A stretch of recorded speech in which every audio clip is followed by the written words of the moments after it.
Just booted it up now. I'm waiting until my light says I'm live, though, and then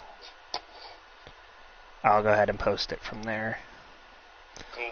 As I say to all my guests, just make sure you're in chat, because then if they, ask you directly a question, then you can answer it.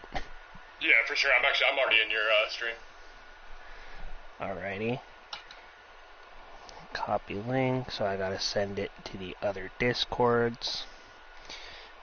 Yeah, when I stream games, I just send it to, Facebook groups and all that type of stuff, because it's a game and everyone knows them, mostly.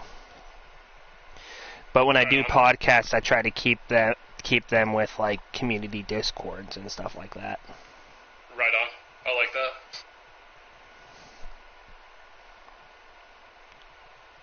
Okay, so I'll go ahead and get this copy and pasted all over the place. Cool. Sending out the tweet meow. Yeah, I haven't done that yet, so you can actually handle that part, and I'll just handle the Discord links.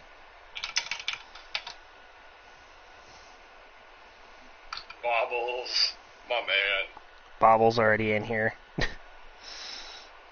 He was in here yesterday, I think, too, for a little bit. It's the big homie. He was in here for a bit during my Luch interview. Heck yeah, how long have you been doing the podcast for?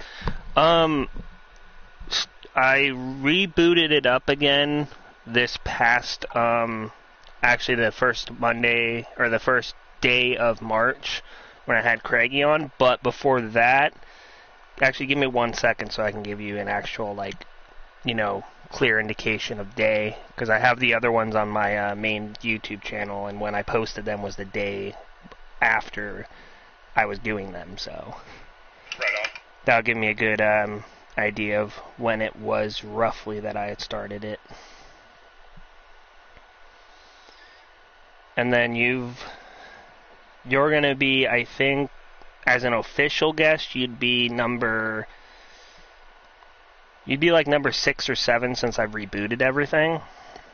But Sweet. You would be probably about 10th or so in terms of, guests in general. Well, cool. I appreciate you having me on, man. Okay, let me see here. Okay, so here's PTAs, which was my first one. So I started doing these podcasts August 11th, 2021. Cool. That's awesome. I've been, thinking about potentially getting into the podcast game as well. So it's gonna be cool being on one. This is my first time doing something like this, so I'm excited.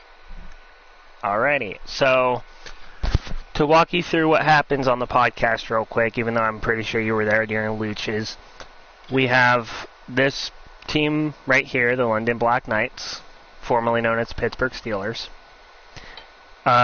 We watch games throughout their season while we do interviews. The games are there so those in the chat will have something to watch while we're talking. Right on. And we will be covering everything from you as a streamer, you when you're not streaming, hobbies, and we'll probably talk sports for a little bit too. Cool. I'm with it. Sounds good, man. Alright, so with that being said, go ahead and start with a just general introduction to you while I get this started. Me just as a person, me as a streamer. You just, the most general things you can say about you, just general information, So, just kind of an overview about myself. So I am 33, live down in Tampa, Florida. Been down here for about 6 years now. Recently got into streaming, just hit my 1 year on Twitch. I think it was 2-3 weeks ago, something like that. So we're still relatively new to the game. Definitely loving it. I would say biggest passions in my life are definitely music, traveling. That's 100% my thing. been super new to Twitch too. Even though I've only been streaming for a year, I've probably only been on Twitch for about a year and a half. Well, keep in mind real quick, a lot of us have only been on Twitch for maybe 2 years in April, if not a little bit above that for some. So right. You're newer to Twitch in terms of when we started versus when you were starting as, viewer-wise, but it's not that far behind the curve of where everyone else was at, so. That's true. I mean, COVID really kicked that off, man, because I've never been on Twitch prior to, being locked down in my house. All right, makes sense. Okay, so let's start with the first question being, I was going to ask you about why you started becoming like a viewer on Twitch, but COVID was kind of why you did that. But what kind of made you make that jump to being a streamer as recently as you had been deciding to jump into it? So, and again, it was just kind of like the COVID thing. So, like, I was an avid gamer a lot of my life. One of my ex-girlfriends absolutely hated it. So I, stopped playing video games, started doing other things like that. But then COVID hit, and I was like, dude, I am bored. So I started gaming again, and because of Madden, you can get the free packs if you tuned into, Madden on Twitch. So yeah. I would, tune into that, and then that's where I kind of started finding other streamers, found Dub.W, and was hanging out in his chats, and it was a blast. I was like, this guy's hilarious, this is a lot of fun. And after probably about 3 or 4 months, I was like, I could do this. Go from a viewer to a streamer. I'm pretty good at Madden. I thought that would be something that would be fun. So I was like, you know what? Let's just do it. Let's take the plunge, see what happens. We'll try it out for 6 months, whatever. See what happens with it. And things kind of started taking off, and I'm having an absolute blast with it, man. All right, that's I like that answer. It's a pretty down-to-earth-esque answer that a lot of us, I'm pretty sure, can definitely replicate that answer as well. So, you and Rox, I think, are two relatively new people to the Fendler, area, basically, of Twitch. I was actually chatting to Luch about you specifically on the podcast, and I can't remember if you came in during the subathon, and that's when you started watching Fend, or if it was before that, and that's just when I started noticing you there more so. Yeah, I found Fend because of Good Morning Madden. Got a raid over there, so I was there actually for Subathon 1. I don't know what happened, but when I would tune into Fend's stream, it would be really laggy for me for a little bit. So I didn't spend a ton of time there after the first subathon. But I don't know if it was his computer, my computer, or whatever it was, but it got fixed, and so then I was able to actually come in, hang out a lot more, and really spend a ton of time in there for Subathon 2. Truly met some of the just most amazing people through the congregation. It's been an absolute blessing to be able to spend so much time with y'all, man, for real. See, and when I asked you the question about, or you brought up the viewership when you started watching, that's when that question kind of popped into my head, because I'm like, okay, well, you came into Good Morning Madden, you met Dub Dot. Surely you would have had to be in Fend's chat at some point after that. And that does clarify why I didn't really see you that much before, Subathon 2 specifically. And that makes sense, because when you're a viewer for that long and you're primarily watching, Madden and stuff like that, you'd be very hard pressed not to have popped into a Fen chat at least a few times, whether it be on your own fruition or because somebody rated him. Absolutely. And that definitely clarifies it. I'm like, okay, this guy. You and Rox quickly became some of my favorite people to see in chat rooms. Rox, because his name's really funny, with how it's spelt with the 3 S's and the 0. Yeah. And then BaseheadRob, I was taking you as a like a baseball guy just because of how your name was, BaseheadRob. I'm like, he's baseball, right? It's like, no, he can't be. Why would he be here watching Madden if he was more into baseball? It's really kind of funny being on Twitch, because obviously with just the way that it's spelled, it can be taken so many different ways, right? You can look at me as a fisherman, you can look at me as a baseball guy. There's a bunch of ways that you can look at it, but it's really my love for bass music, EDM, but it's that specific, that heavy bass music, like that's what I listen to. And it's funny though, because as a streamer, you're reading a name and you have no idea what the context is. I'm called BaseheadRob in a lot of chats just because people don't know. He plays foosball behind Mama's back, is what Matt Main says. That's also true. And he's like, I'm a closet foosball player. I don't talk about it much. Mr. Head of Bass, yeah. Yeah, I can see that. Okay, so you kind of already answered my next question before I even got to ask it. Was like, what was your thought process behind your Twitch name? But you already explained that, so. Yeah, it was really, we were at my second music festival that I ever went to, just with a group of friends, and I, was really just into it and loving it. And one of my friends was like, "Man, you're a fucking basshead." I was like, "Hell yeah, dude!" He's like, "BaseheadRob," and then it just stuck. All right, real quick, Rox, you have a mod sword, and Base, you also have a mod sword. I appreciate that. Because I've seen you already twice in a row, and I think Rox lurks a lot more than he chats, so. And I know Bobbles isn't going to misuse his mod sword from other chats, so. Absolutely, Bobbles is the man. Okay, so next question for you. You were, or maybe I was thinking Rox. Which one of you guys does a ton of tier lists? I'm pretty sure that's Rox, right? That is Rox for sure. Okay. So you play Madden, obviously.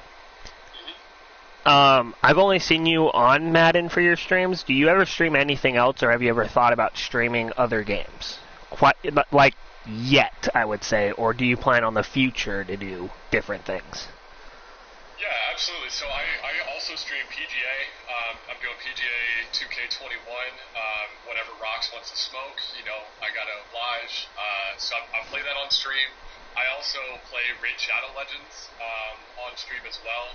It was one of those deals where I got the partnered stream, or the sponsored stream, and I was like, hey, we're about to get this bag, and we'll be done. And joke's on me, I'm fucking addicted to this game. Like, dude, the hooks are in deep.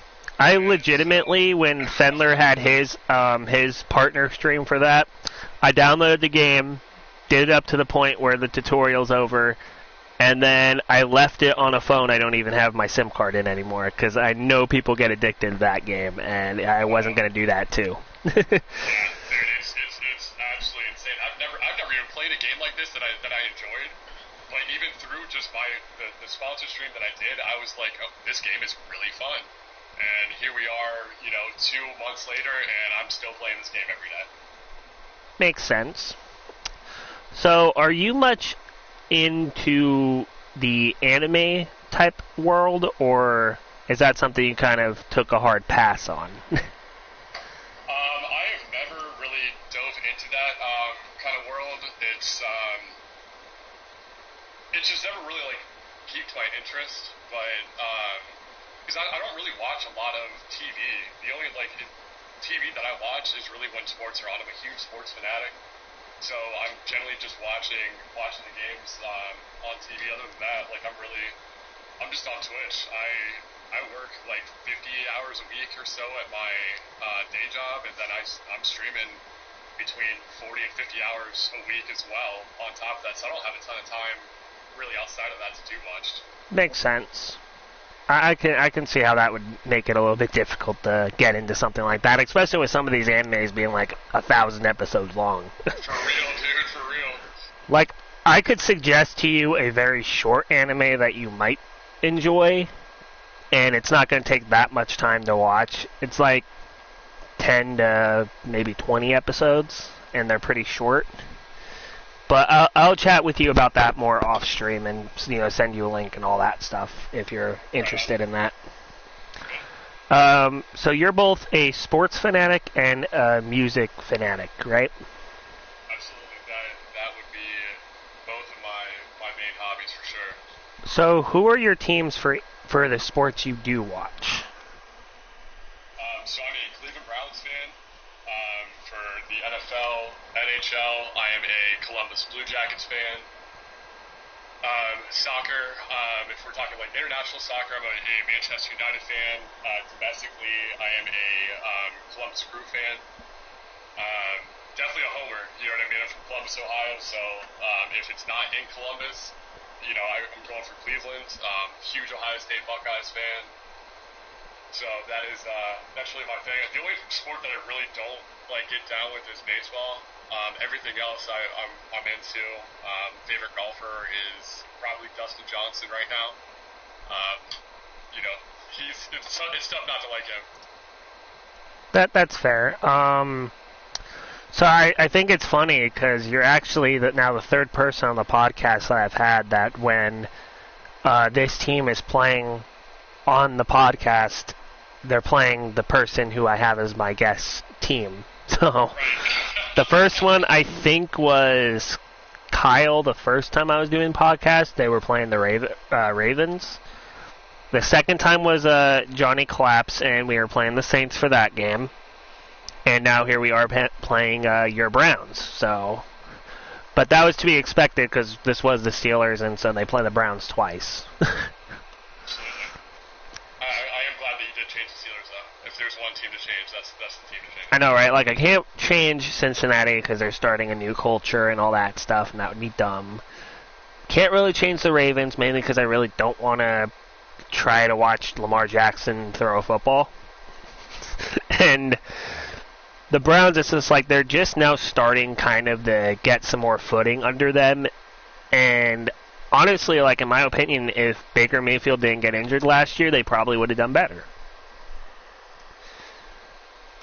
That's debatable. That's why I said it. It's somewhat debatable. I'm also just like a woman scorned. Baker Mayfield has done me wrong so many times that I cannot stand this dude. It's not the dude has heart, and I love that about him. But good God, his decision making is horrendous. Absolutely horrendous. It's 3rd and 16, you throw a 5-yard out route to a tight end. Come on, dude. That's a rival call for the Steelers. Oh, it's 3rd and 27. Let's do a halfback draw. Right. That's not how you gain yardage. And then there's Dak's mistake in the playoff game. QB run.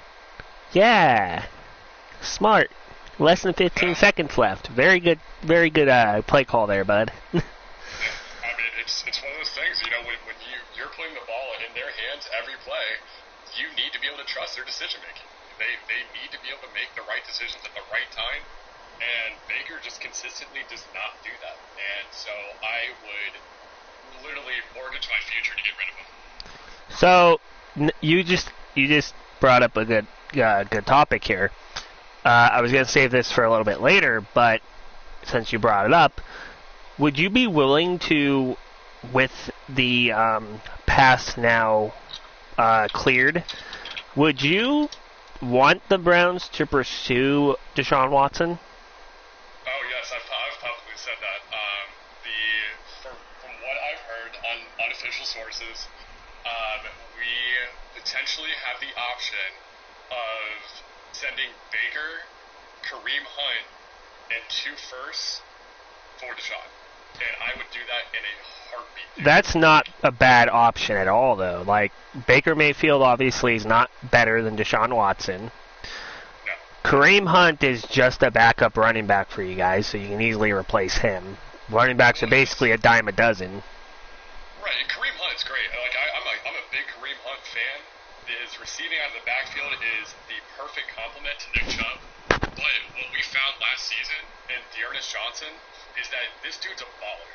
And he can play that Kareem Hunt role. Now, granted, he doesn't have the catching that Hunt does, but he can do enough that when Nick Chubb needs a break, Dearness Johnson can come in and do that. So for us, with the talent that we have, so we're not wasting our potential, because people will start to leave. If we don't perform, people will start to leave. And you guys kind of just started getting those fans back after so many years of just being absolutely awful. You're finally starting to get the fan base kind of rebuilt, and it would be a shame if all that talent's wasted and you can't make the playoffs again after that really good run you guys had the season before last. Yeah, absolutely. And that's the thing is we've built the pieces that we need, and as of right now we're getting a new wide receiver room, which I think is perfect to bring in a new quarterback.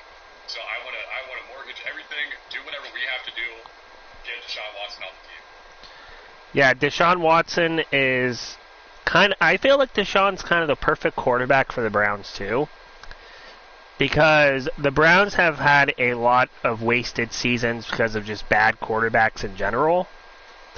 And Deshaun's had a lot of wasted years, so far a lot of wasted years because of a terrible defense or offensive line or something like that. The Browns fix his problem, and Deshaun fixes their problem. So, absolutely. So I think it'll be pretty fun to see him in a jersey of a competent owner the last couple seasons, specifically like the Browns do, as opposed to him being under someone like Bill O'Brien, who is retarded. Yeah, I mean, it's one of those things where we finally have the pieces that we need, and they're all working at the same time. We just need the catalyst at the quarterback position, which we can fix. So I'm really looking forward to seeing what we do. Getting Amari Cooper for free is absolutely amazing. Jarvis Landry is going to be going, so we're going to get the new people in that we need, man. I've got high hopes. I need them to go ahead and pull the trigger, but I feel like the aggression that we're using to go after the people that we want is exactly what we need in Cleveland. And the Browns have to do something very similar to what my Chargers have to do right now, and that's get super aggressive because of who else is in their division. And you guys have the Ravens and Bengals to worry about. You guys don't think you guys need to worry about the Steelers this year? No. Their defense is still going to be scary, but right now they have fucking Dwayne Haskins or Josh Dobbs or whoever at their quarterback position, so you guys will probably be fine in those games. But it's much like the Chargers in the case that we have to worry about Patrick Mahomes and Russell Wilson.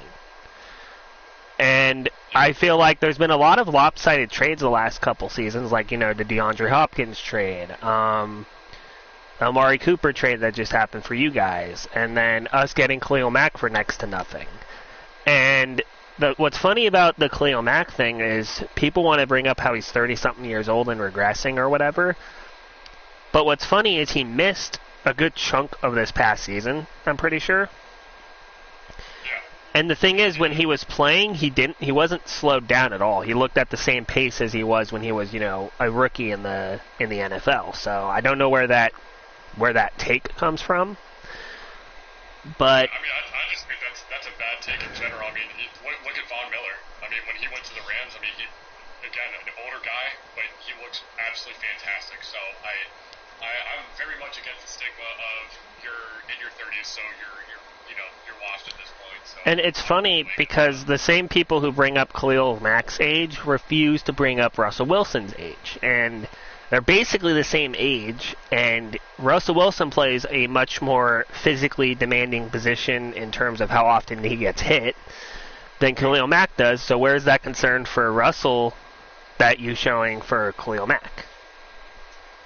Absolutely. I mean, when you're the one doing the hitting, and honestly, when you're playing the line, it's aside from getting rolled up on, you're not really in a position that you're going to be risking injury due to hits.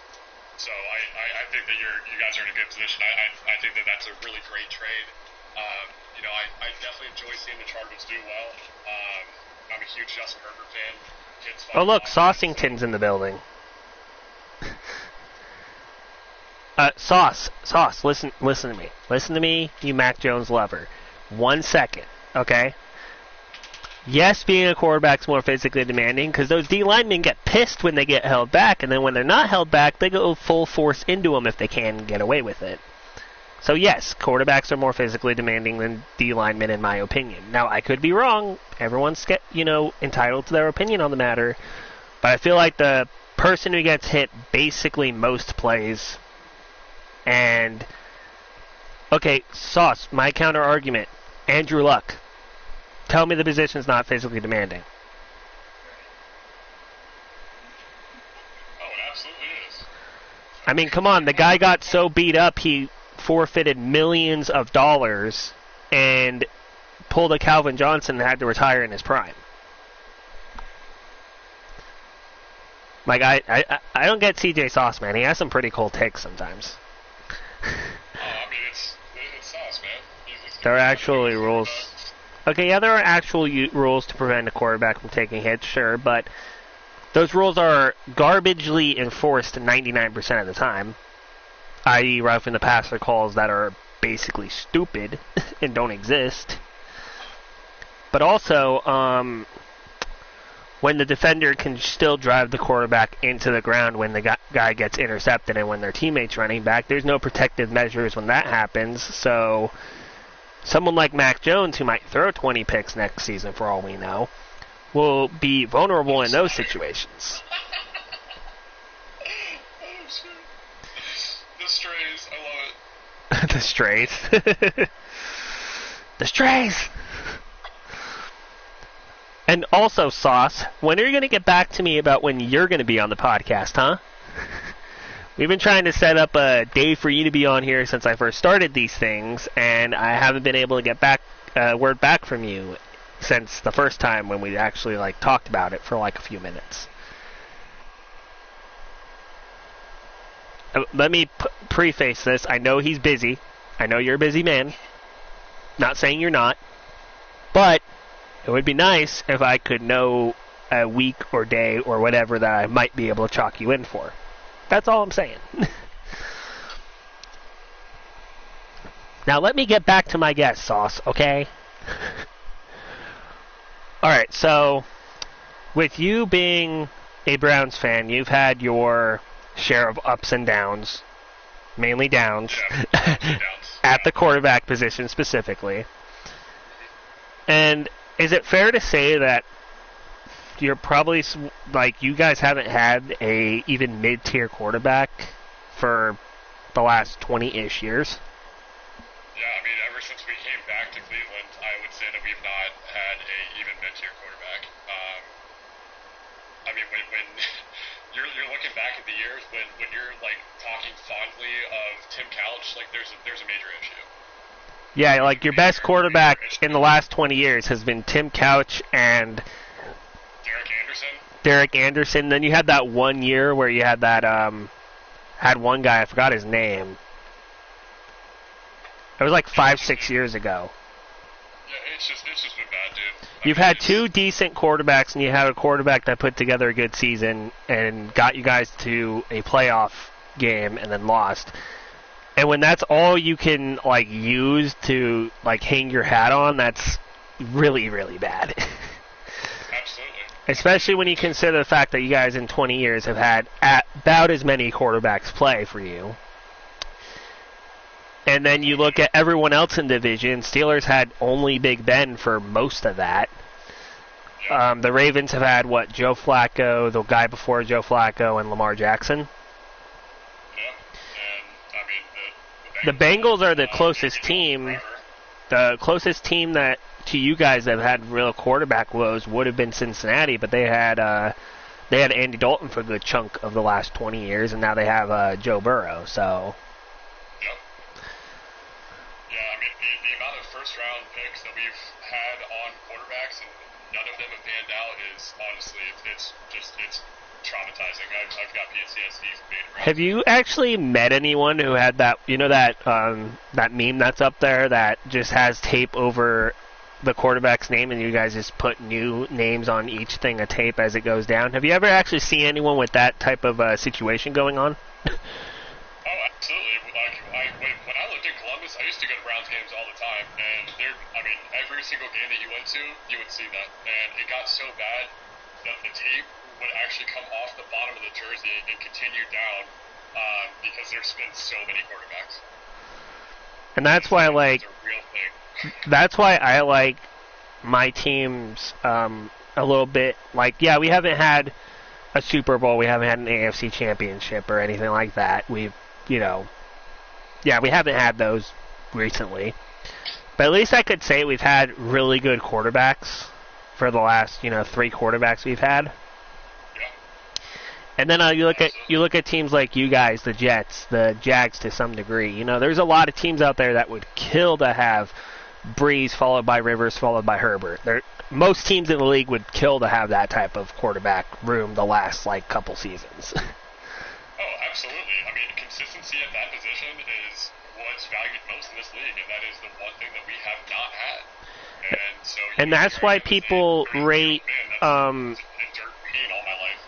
That's why people rate Aaron Rodgers and Tom Brady so high, is because they're reliable starters and have been for a very long time and are mostly consistent. So, the few down years you see from, say, Aaron Rodgers is when he gets injured halfway through the season. So, right.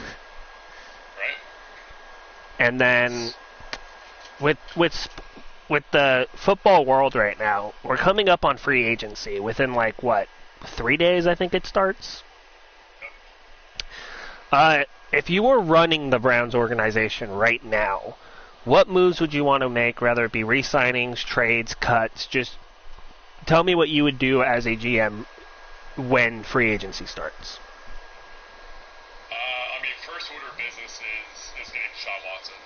Straight up. If I could, Baker Mayfield would have been cut halfway through the season. I cut ties, getting rid of him. I just want nothing to do with him. But honestly, aside from the quarterback position, I feel like the team is in a really good spot. We could use potentially a strong safety. Our secondary is very young. It's very promising, but it's very young. So maybe getting a veteran leader in the room would be good. But overall, our O-line is amazing. We've got one of the best running backs in the league.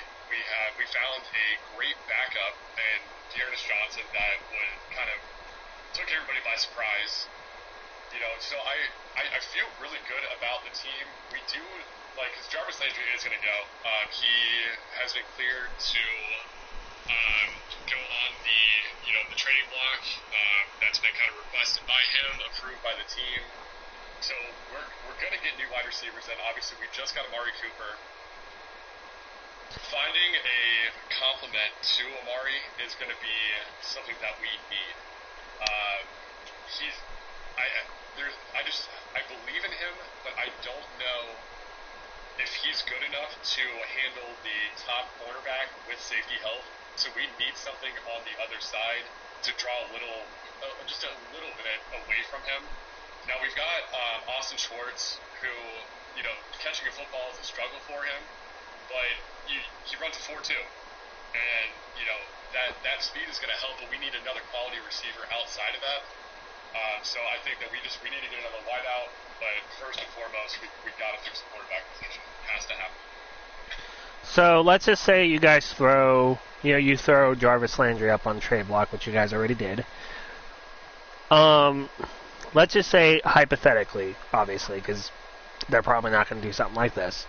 But let's just say the Jags want Jarvis Landry, right? Let's say they send you Preston Williams or Devontae Parker and a pick or two. Is that a trade that, if they were to pitch that to you as a GM, is that a trade you take? I personally would not. I just think that DeAndre Parker is too injury prone, and we need our wide receivers to be healthy. I would, obviously we're going to shop Landry around, and because of his durability, dude does not miss games. He played full games with cracked ribs. So, this dude wants to be out in the field. He wants to be performing. So I think that we can use that as leverage to get somebody that might be a little bit better to where we may be sending another pick like with Landry for a better wideout. I think that we have enough leverage to get like an A-tier receiver. Okay, so I have another ideal, potentially ideal type of trade partner for Landry. You want like a second, like in command type of wide receiver. So, first off, it's tricky to think of ones off the top of my head that have like that second tier receiver that would be willing to trade him for Landry. However, like you mentioned, his durability is a big thing that people will look at. So, like, I'm thinking division by division, right? Like, the Raiders don't have even a top wide receiver right now. Their best wide receiver is like Hunter Renfrow. Right.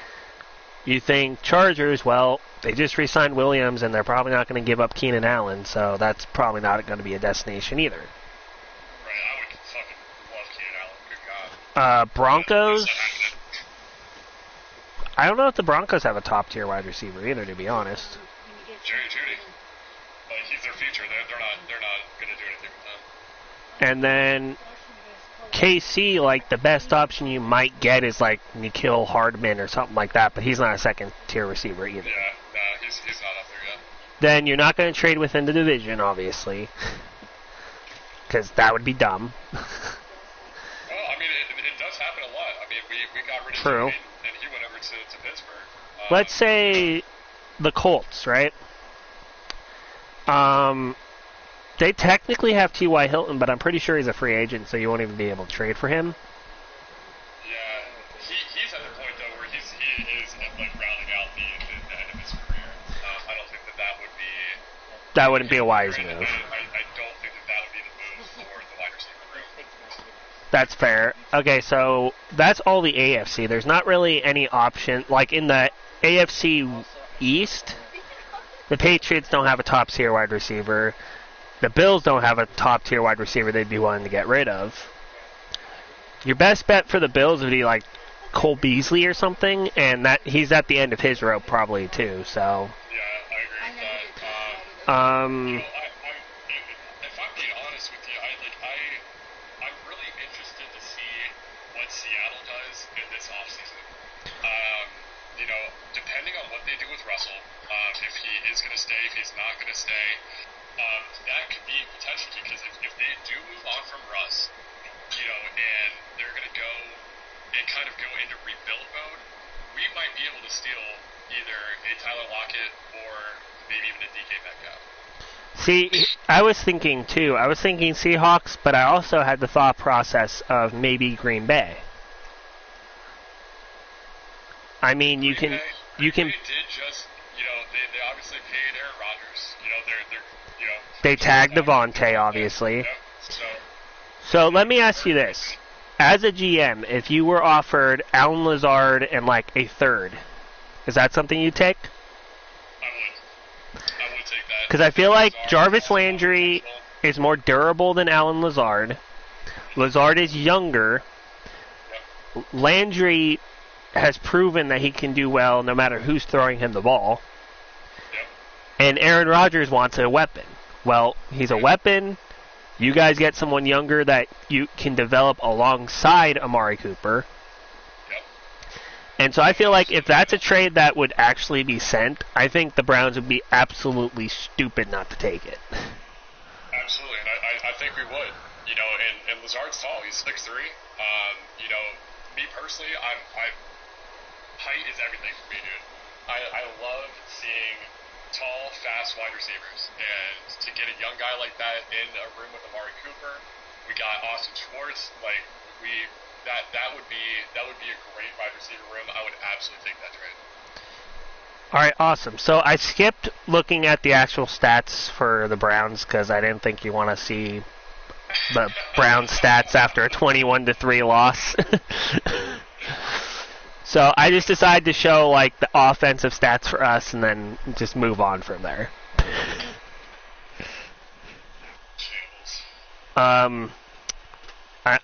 Maybe Up in Shambles will pop in and he'll tell us a little something. We can hope. I mean, he can be like, yeah, guys, I'm actually the Browns executive here, and that's kind of why they suck, is because I'm Shambles, so I had to make the team Shambles, too. Yeah, I'm excited. The Up in Shambles reveal, channel point redemption was Matt and Adam's stream, so I can't wait to see the reveal.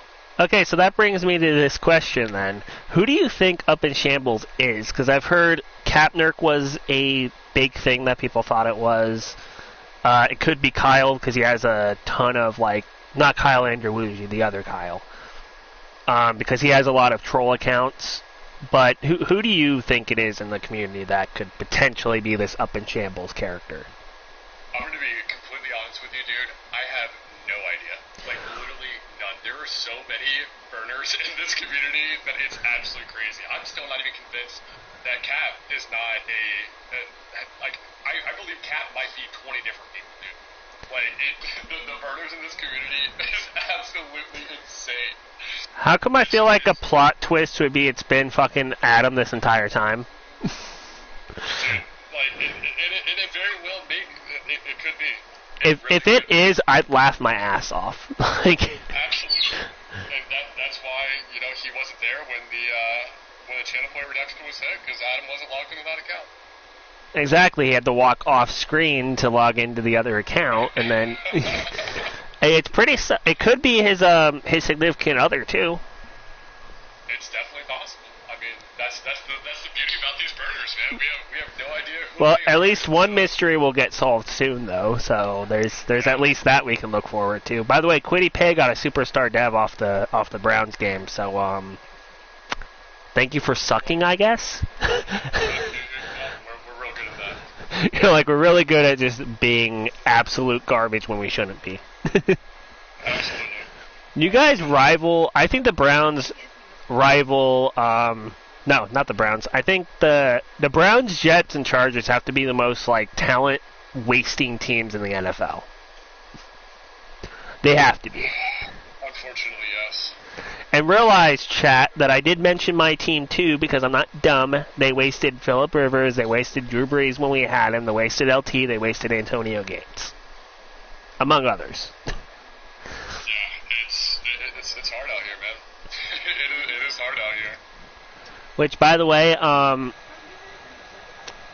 we have 3 games left of the season, and the Ravens are right behind us, and we still got to play them again.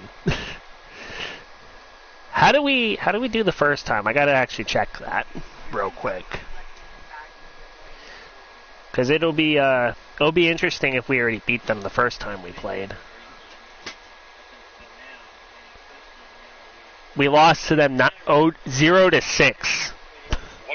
dude. That was a defensive slugfest if I've ever seen one. Absolutely. There's been actually, let's look at the schedule, because I think there's been a couple that have been just like field goal games or like very low scoring. Okay, tie game first week.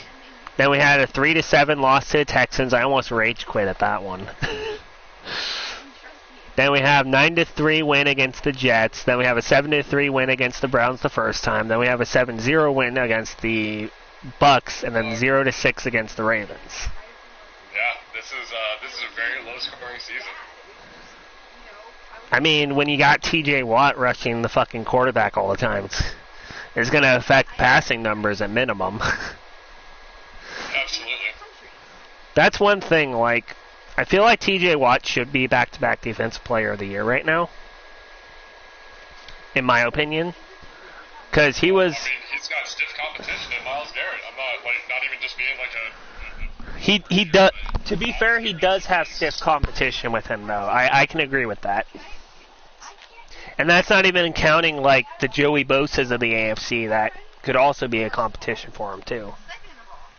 Yeah, absolutely. I mean, there is competition, but man, TJ Watt is good. I mean, like, I'm not going to say that he's not, because he definitely gets the job done, and he gets it done very effectively, so... See, I like the fans that... I like fans of teams that can, like, say it like it is. Like, you love the Browns, but you can still show, like, that you know how good certain players are, even if you got to play against them. You're not going to be like, they suck, they eat ass, they're the worst, you know? Just, there's some fan base, or some fans like we hooping on fucking TikTok is a good example, who's just so delusional they think their team's the best and it has zero holes. Yeah, I mean, like, if you're going to be, you know, an actual fan of the game, you know, you need to be able to recognize real when you see it. You need to be able to call it as it is. You know, like, I understand that you want to root for your team, and that's fine, like, and I do. On game day, like, hell yeah, I'm talking mad shit, even though in my head, like, I know that there's a damn good chance that we're not doing anything. But as soon as the game's over, like, we're going to be real about it. We're going to...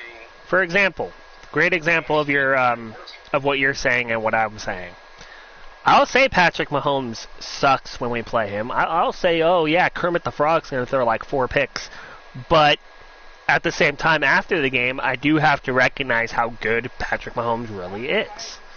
That's like everyone hating Tom Brady. We all hate Tom Brady because of, like, how good he is. He's so good, 99% of the U.S. hates him. Well, I hate him because he's from Michigan, but, you know, that's... Well, you know, that's neither here nor there. Let's not get... I was going to say let's not get... Fritzy specifically, because he's a Lions fan. Let's not invoke the wrath of Fritzy in the chat, okay? Let's not do that. I can handle the girth. You're like, I can handle him. He's light work to me. You guys got to play best of 7 series on Madden and decide if that's true or not. If Michigan actually does suck, that'd be funny. That'd be a fun time, I think. I'd absolutely do it.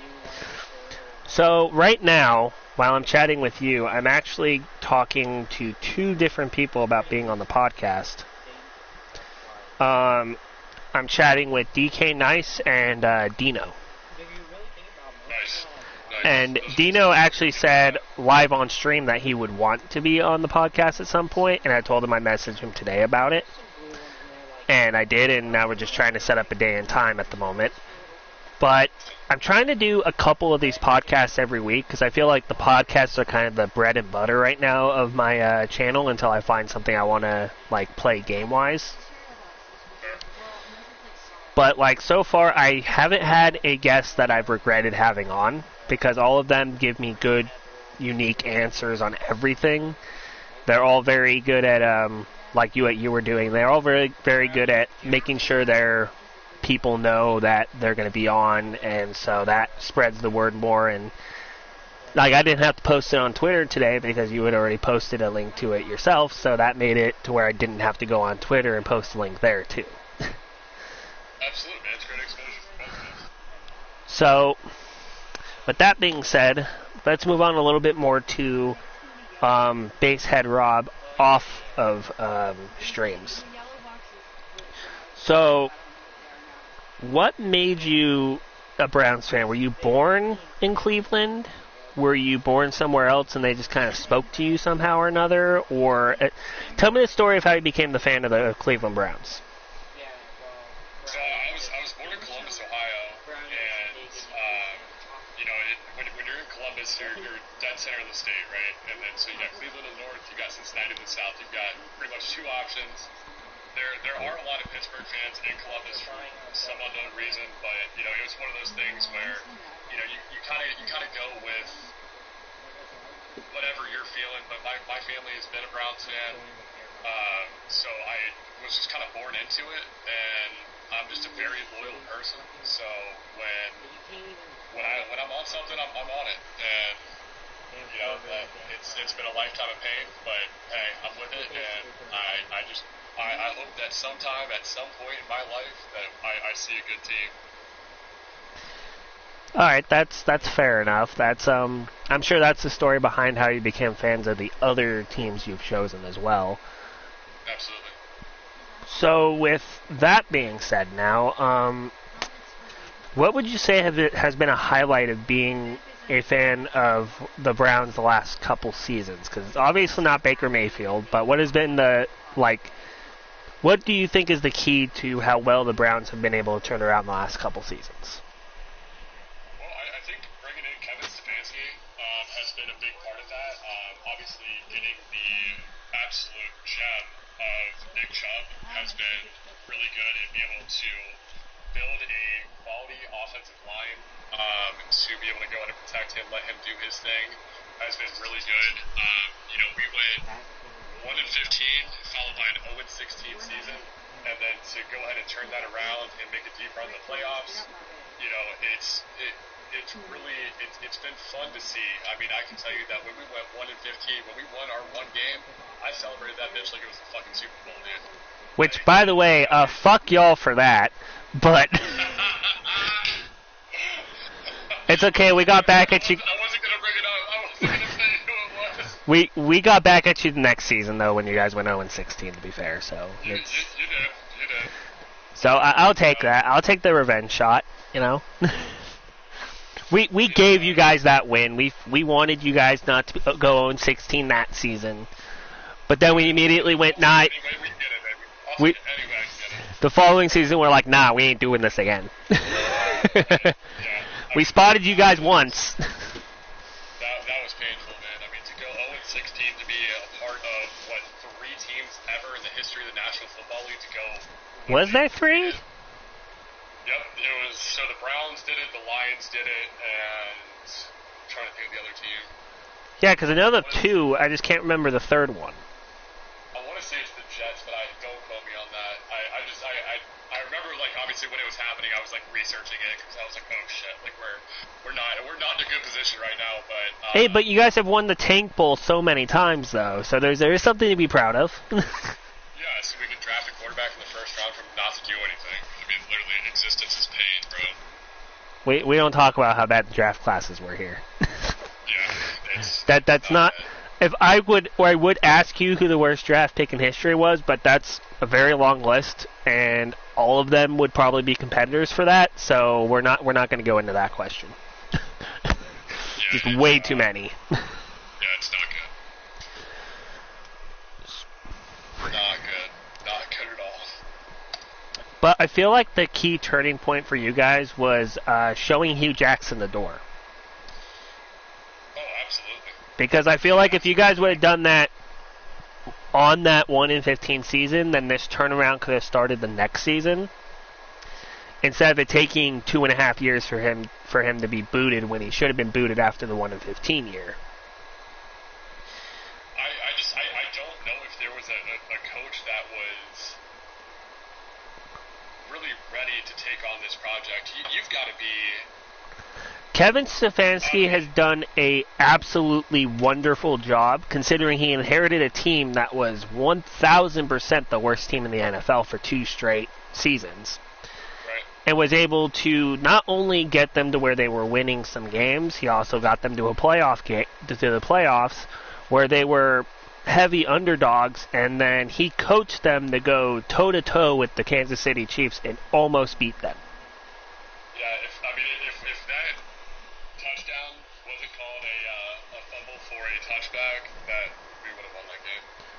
100%. And we've talked a little bit now about the Chargers and the Browns situations they faced when they faced each other. If it wasn't for the Chiefs and Bills this playoff game, I feel like we would have won Game of the Year. Yeah, I mean, I can't deny that. And yeah, every game this season, let's face it, every game this season has had a terrible coach or a terrible call that has costed the team a game or costed them field position or whatever. There's been a lot of those. But overall, I'd have to say the game between our two teams was probably one of the ones that tic-tac type of plays that were called. I feel like they could have gone either way. There wasn't like a blatant one like when the Chargers played Dallas week 2, when they called the sack on Herbert that obviously was not because he wasn't down. That's one of the times where it was obvious it was a shit call, but of course they wouldn't address it. Yeah, absolutely. I mean, battling the refs is hard enough, man. I mean, we're playing football here, but then we got to fight against the refs too. It's hard. And that's the thing. Arguably, if that wasn't called a sack, that could have been a scoring drive, and that could have gotten us that extra win to where Week 18 we could have rested starters if we wanted to. Yeah, I agree. But, you know, Herbert's going to get his time in the playoffs soon enough. And he's going to do great. Y'all have a absolutely phenomenal situation at quarterback, and I'm very excited to see what he does with his career. And, like, I like the fact that he's... I don't know the exact way to compare them, because I know CJ Sauce is probably still lurking, and he'll probably pop in with whatever cold take he has for the situation. But I like comparing Herbert to Josh Allen because of his size. Because, you know, some people were saying Big Ben, but it's like Herbert doesn't look like Big Ben. That's a horrible. He looks very close to Josh Allen in terms of stature. And I mean, his demeanor on the field is what you need, but he has mobility. Ben never had mobility. You know, like could he break tackles? Could he extend plays? Yes, but Herbert is definitely more of a Josh Allen type. He doesn't have Josh's speed, but he's got that strong arm. You know, he's making good decisions. And the thing is, the thing that most people like underrate about Herbert is how good he is to some degree, because they don't realize that when your team leads the league in dropped passes, that does, you know, cost you games. It really does. 100%. And the thing is, like, Herbert, his rookie season, he had one of the worst offensive lines in football. He didn't have Eckler for half that season. He had Keenan or Mike Williams out interchangeably basically all season. And yet he was still able to put up basically every rookie passing, you know, record that you can possibly get he had other than the yardage. Right. And he did that in 15 games. People like to point out the 17 games. Herbert only did that in 15 games. Yeah, it's honestly, I mean, it's amazing to watch him grow and to see what he's doing, the amount of yards that he's doing, you know, putting up. But honestly, it's his decision making and what he's doing with the ball that is probably the most exciting part about watching him play. Like the bomb he had to Jalen Guyton against the Giants. That I know exactly what you. Yeah, that one. Bomb. Not only was it a bomb, but he was being hit when he threw that bomb, and it still made it where he wanted it to go. Right. Pinpoint accuracy, dude. It's you can't teach that. You really can't, and like the only people that can make that throw are Justin Herbert, Mahomes, and arguably Aaron Rodgers. Yeah, I'd put Josh Allen in that too. But and Josh Allen. Those are the only four that I would. Those four can make that throw. Any other quarterback would just take a dump off route and live to see another play. But those four know that they can get the ball to where they want it to go. Absolutely. And that's like with Mike Williams' situation, because we brought that up a little bit ago. Herbert vouched strongly to keep Mike Williams. He posted that he wanted to keep Mike Williams. And he, in a video said, or in an interview said, he wanted to keep Mike Williams. When your quarterback, like, backs you up as strongly as Herbert does, you don't have a choice but to re-sign him. Right. Because especially when that's your franchise, you know, that's your guy. You know what I mean? Like that's what you got to do. And one of the things that I like about Herbert is he has the, like we said, he has like the stature of Josh Allen. He has the decision making. I feel like his decision making can rival Aaron Rodgers, and to some degree. It's not quite at his level yet, but his decision making to avoid big mistakes is. There's probably very few quarterbacks that are higher up than him when it comes to avoiding mistakes. Because a lot of the picks I think he's had is ones that have been tipped in the air or batted away at the line or whatever. It wasn't him throwing it directly to a defender. Right.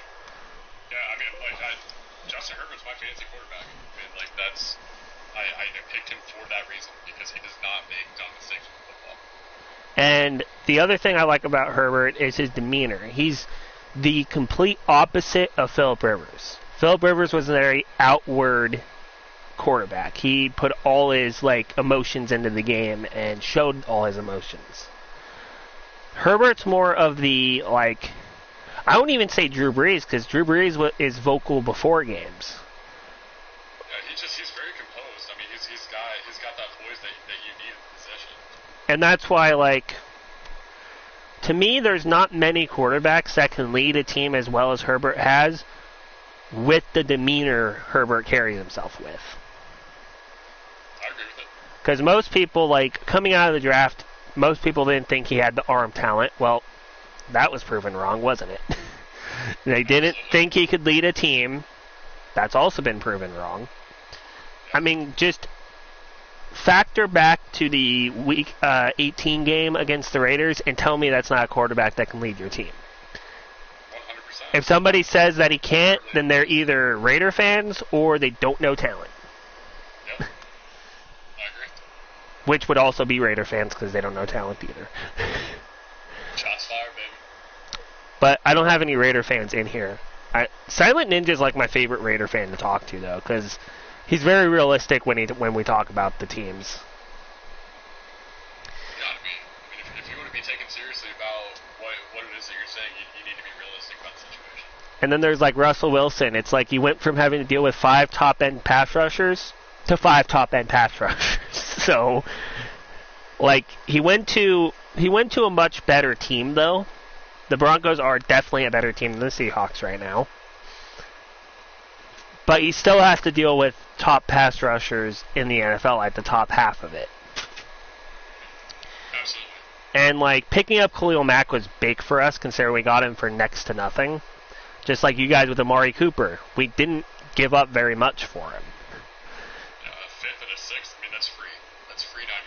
Exactly. And the thing is that actually knocks both the run game or run defense, because that's Khalil Mack's good at both. He's good at pass rush and stopping the run. Not only that, but you get the partner in crime, the Bosa, that he has needed since the season before last when we let Ingram go. Absolutely. I mean, So, Joey Bosa is the biggest winner of this trade. Exactly. He's definitely the winner of this trade. The other winners of this trade is everybody in the AFC North or NFC North, because they don't got to deal with him anymore. Yeah. I remember his first game when he first got traded to Chicago and he played the Packers. He made Aaron Rodgers' life a living hell that game. And, that's saying something, because if you can make Aaron Rodgers look like fucking pedestrian, even for the small time he was in before he came back and led the comeback, and you are the sole reason behind it, that proves the type of talent Khalil Mack has. Absolutely. And there's not many edge rushers that have that type of presence. Right. Bosa has that presence. Rarity. They keep triple teaming Bosa last season. You can't triple team him now because you got to deal with Khalil Mack too. And if you think you can triple Bosa and double Khalil and have one guy have to deal with a third person, then you're absolutely stupid. Yeah, I mean, that just is. That won't happen. You know what I mean? See, and Chargers, I feel like if they can get J.C. Jackson or Tyrann Mathieu, I think that defense is complete. Because our linebacking core hasn't played bad. Everyone played bad in run defense last year, and when you play bad in run defense and you try to cover that up, then you get hit with the pass defense starts getting hit too. But, if we get Tyrann Mathieu, and everyone asks, well, why get Tyrann Mathieu? Isn't he a strong safety too? That's the point. Because Derwin was very effective when he rushed the passer last year. So you get Tyrann Mathieu. Tyrann Mathieu can cover the back while Derwin comes in with the blitz. So you don't lose coverage that way. Absolutely. I mean, if you're looking at, a defense in that perspective, if you're using Derwin James, who obviously is a very physical, strong safety, if you're able to bring him down in the box, essentially have him go as a looper, open a lot of doors for turnovers. Exactly, Because and the run defense is going to be stifling, and the blitz is going to be something that's going to be very hard to stop with the talent that you have. yeah, and the one thing that's plagued us, and I like when people use this as excuse, but they like dismiss it when I use it. The Chargers have had injury issues most of the last 5 seasons. Offensive line has been the biggest one hit by it, but like our secondary has been demolished by injuries the last couple seasons. I mean, God, we didn't have Asante Samuel for half the season. And Asante would have made a lot of our games probably a lot better in terms of like pass defense than what it was. Which, by the way, when you mention a leader in the secondary for your guys' team, you want, for a leader though in the secondary, you want someone who can only lead but can also lead by example. So you don't want someone like Chris Harris Jr. who's burnt toast on most plays. You want someone like Casey Hayward, who, with him playing on the Raiders, we had to deal with him now, but he's proved how good he is and that we should have kept him over Chris Harris. Agreed. I mean, we are definitely blessed to have Myles Garrett in the position that we do, and the fact that he, is a vocal leader in the locker room. We are blessed in the fact that he performs as well as he does on the field, and he also consistently, might I add, in every facet off the field as well. Whether that's the weight room, whether that is, doing things for the team, he is committed 100% to the Browns, and to have that as a leader on your defense is everything that you need to be able to go ahead and succeed. The only bad thing that the only bad thing that Myles Garrett has done was when he hit Mason Rudolph with his own helmet. That's the only bad thing I can remember Garrett doing. That was definitely a point of frustration. We will never know what was said on the field. That was not a good season for us. So, there's a lot of things that could have... And that could have just simply been frustration taking over. It definitely could have been. I will never hold that against him. I respect passion. I respect the grind of what these players go through, physically, mentally, emotionally. So I will never hold that against him. When that happened, I wanted him to get some form of suspension, obviously, because it's still not okay. But I could understand why it happened. Because if you're losing by a large margin like that, you're going to get mad and you're going to act out. And like Odell Beckham, when he was losing a ton, he acted out. Brown last season, he literally walked off the field. So, everyone deals with that frustration a different way, and that's one of the things I like about my team specifically, is there hasn't been a lot of instances where like that Ravens game, that was a good game where, frustration could have boiled over very easily, but all of our guys stayed calm, cool, and collected, and even though we lost by double digits, at least we lost with the dignity that we didn't do anything that could harm the team in the future. Like, Myles Garrett is definitely a top edge rusher in the NFL, 100%. Absolutely. And the fact that he was suspended, what was it, like 4 games? 6 games? It was 4 games? That hurts your team in those 4 games, because without him, you guys didn't have a solidified edge rusher to step in for him. And that made it very easy to plan an offense around because you don't have to double anybody on your line anymore. I agree with that. Now, with the defense you guys have this past season, get a quarterback and completely different issue. Because now you guys have at least 2 people that are pretty good at rushing. And that's something that a lot of teams, including mine, didn't have until just, a few days ago. And you guys are very good talent-wise, and just have caught some really bad breaks the past couple seasons. But Baker Mayfield is definitely the lead catalyst to a lot of the destructive tendencies that the Browns have had the last couple seasons. For sure. Absolutely.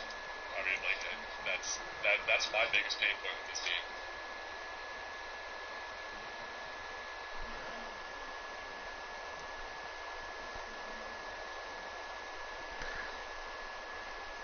So, with that being said, if say you guys do get Watson, what do you think your ceiling and floor is the coming season? I mean, if we can get Watson, I think that it changes the culture of the team a little bit in a very positive way. I think that having a rejuvenated leader in Watson is going to do just really what we need. It's going to kind of get us over that hump because we will have somebody that can make solid decisions when it's time. And I think that is where we're lacking right now is decision making. We've got the talent on the field, but we don't have the guys that are getting it done. And Watson, in my opinion, is going to be a guy that's going to get it done in the way that he's been slandered and the way that his character has been absolutely just run through the mud. He's going to be hungry to go out there and show everybody wrong. And that to me, that's Cleveland Browns football. Because I mean, it's no secret. We're the laughing fucking stock of the NFL for so many years. And so we need a guy that's going to come out with that passion, with that moxie to say, you know what, I'm here right now, and we're going to do this. And Watson has that aura, energy about him that can easily, he's like Herbert in that regard, that he can easily motivate his team with saying very little. Oh, absolutely. I mean, like, the leaders that lead by example are more powerful than the leaders that lead with their voice. Exactly, and then you have that very rare mix where it's someone like Drew Brees, who for so many years was both a vocal and performance leader. Absolutely. I mean, those are dime a dozen, man. It's tough to come by, but when you get it, it helps so much. And that's why I feel like when it comes to top, quarterback lists, that's why Herbert's at least minimum that bottom of that list for a lot of people. It's because he has intangibles that cannot be taught. Absolutely. And that's like top 10 quarterbacks for me. Obviously, you have to have Pat and Rodgers at the top of that list. And then, I'd go Josh Allen after that. And then after him, I would put I'd put Watson when he comes back next year. You have to give him the dues. He's never played bad. And then I'd put. I don't know if I can put him there yet. I believe in his potential. And then I think for 4 and 5, you can flip Herbert and Burrow in those two spots. And the reason why I'm not putting Dak or Kyler there, Kyler tends to fall apart the second half of seasons.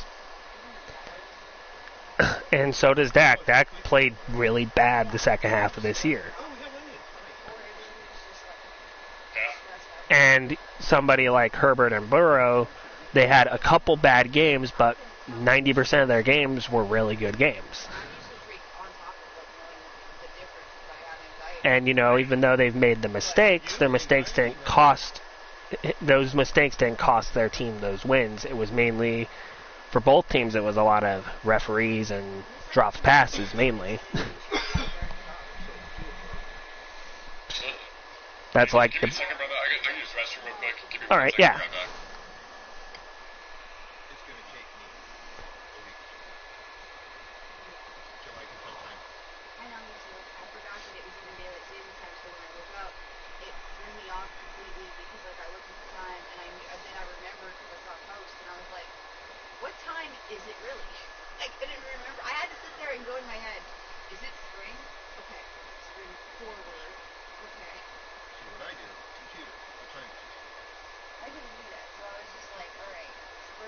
saw the light. Told me 6 o'clock. I know what the light looks like with the curtains and the blinds and everything in my rig. I can tell about what time it is by that. I should not hear it too. Well, there's something you gotta watch it. Maybe it's something on Prime. Prime? Idiots, something. It's like America's Funniest Video, but everybody, they say, nobody gets seriously hurt or killed, but don't try this at home. Oh, People doing stupid ridiculousness. shit. Oh, God, so that show... One was a mailman, his truck got away from him. Is it they have that blonde girl on there that every time she laughs, she sounds like a dolphin? Okay, and it's not ridiculousness. No, it's Idiot something. Oh, okay. It's from, I think, Australia, but it's no... I bet it's Canadian. I thought you were there's a bunch of Canadian shit on Prime. Really? Oh. Well, I've watched 2 animated series that are definitely Canadian. Definitely. You can tell by the accents, you can tell by the way they say some things, you can tell by subtitles if there are any. Ricky used to watch this Canadian show called Corner Gas. And yes, it's hilarious. I just finished that. I still don't understand all of it. I still actually sit down and watch it. He's trying to show me what's in the middle, and I was like, what is happening? Alright, I'm back. My bad, brother. No problem at all. They actually just lost to the Bengals, so that's unfortunate. But I think we're still leading the division. I didn't actually look. But we're going to re-sign some free agents. Actually, no, we're not, because all these guys can kick rocks. Especially Mason Rudolph. He sucks. Yes.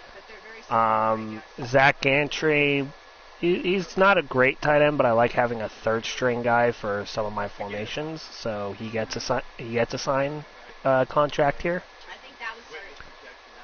Cameron Sutton, same thing with him. He's a decent enough corner to where I wouldn't mind him rejoining the team. And I think keeping the corners very young is very important in this game.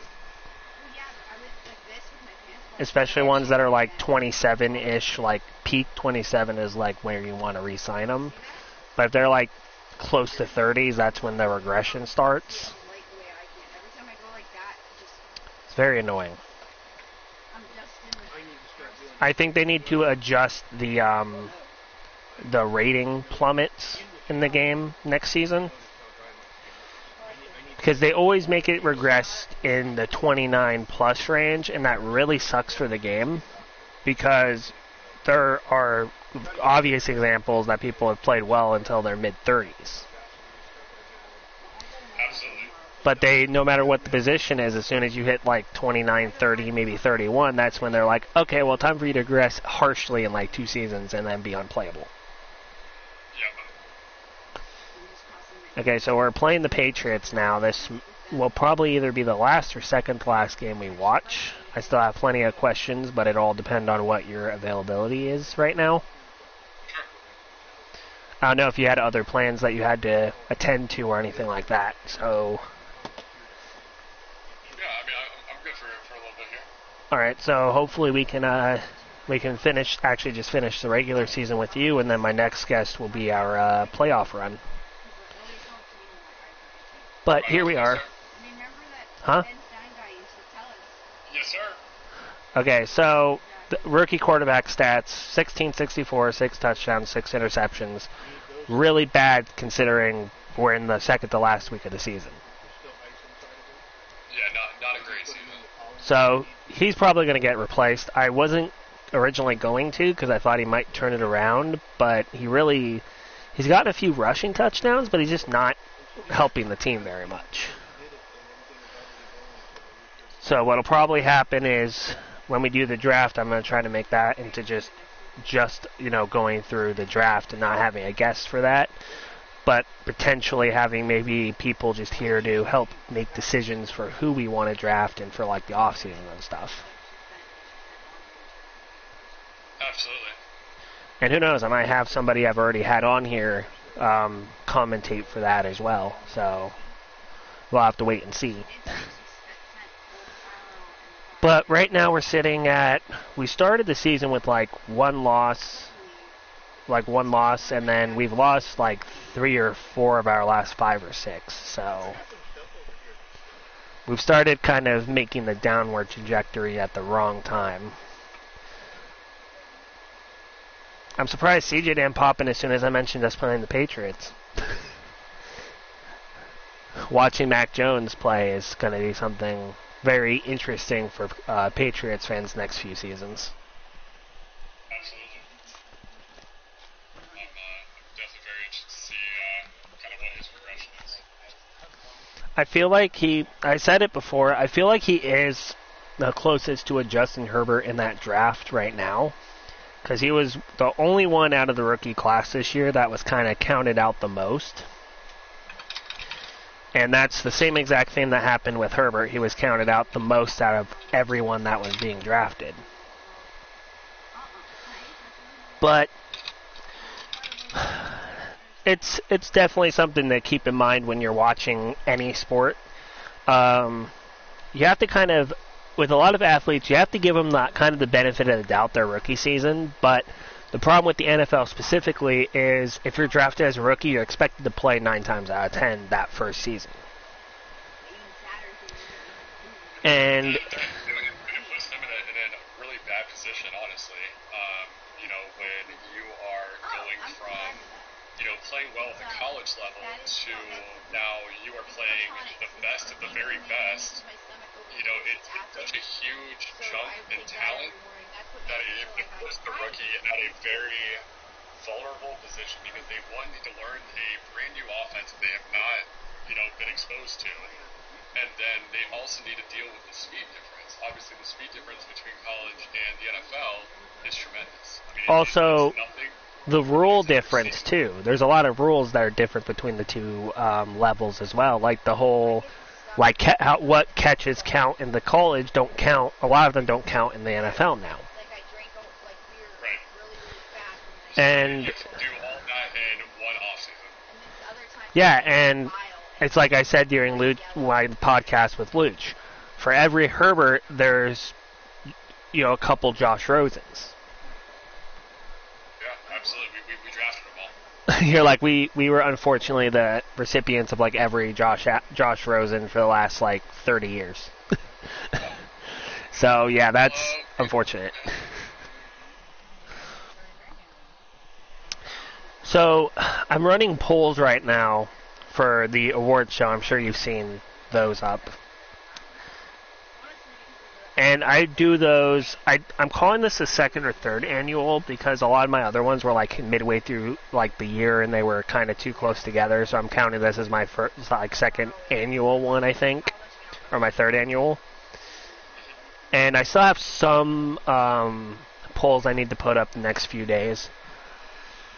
But I plan on streaming that sometime next month, or if I get all the results written down and I don't want to do like a podcast on my birthday, I can do the awards show on my birthday instead. Yeah, that'd be a great stream. But yeah, my birthday is the 25th, so it's next Friday. Happy early birthday, man. And thank you. And that's kind of where I'm hoping, like I'm happy that I was able to get affiliate well before that. Because that was kind of my goal for this month. It was to get affiliate, get this account more exposure, and to start getting people to notice that this is the one I stream on, not the other one. So when they shout out the accounts, it's the correct one that's actually going to be streaming. Yeah, absolutely. And that's the thing. Like I'd pop in with my other one, but my other one I can't stream on right now, so. They shout that one out, and it's like, well, they're going to be there, probably wait like a week, and then they'd be like, oh, wait, he doesn't stream on this account, and then just disappear. But it really sucks. This is actually the second time I've had to start a channel all over again. My OG account is the one with 1,000+ followers that I currently can't stream on. And the second one, Johnny Collapse, actually, he lost his account during that whole banning situation. And I actually changed the info on that, so I just can't get into that one because I was just going to give him that account. And then last but not least, this one, which is Starting from scratch does suck, but it does prove that those who have been refollowing each of my accounts, that proves who will be there to support the channel no matter what it's called, you know? Yeah, absolutely. I mean, that's a big part of Twitch, right? You know, it's about building your community. It's about, you know, finding those people that are there to vibe with you. Because, I mean, honestly, like, when you're on Twitch, whatever is on the screen is just like the background. You know, Twitch is all about being able to interact with your chat, being able to put on a show that people want to come back to.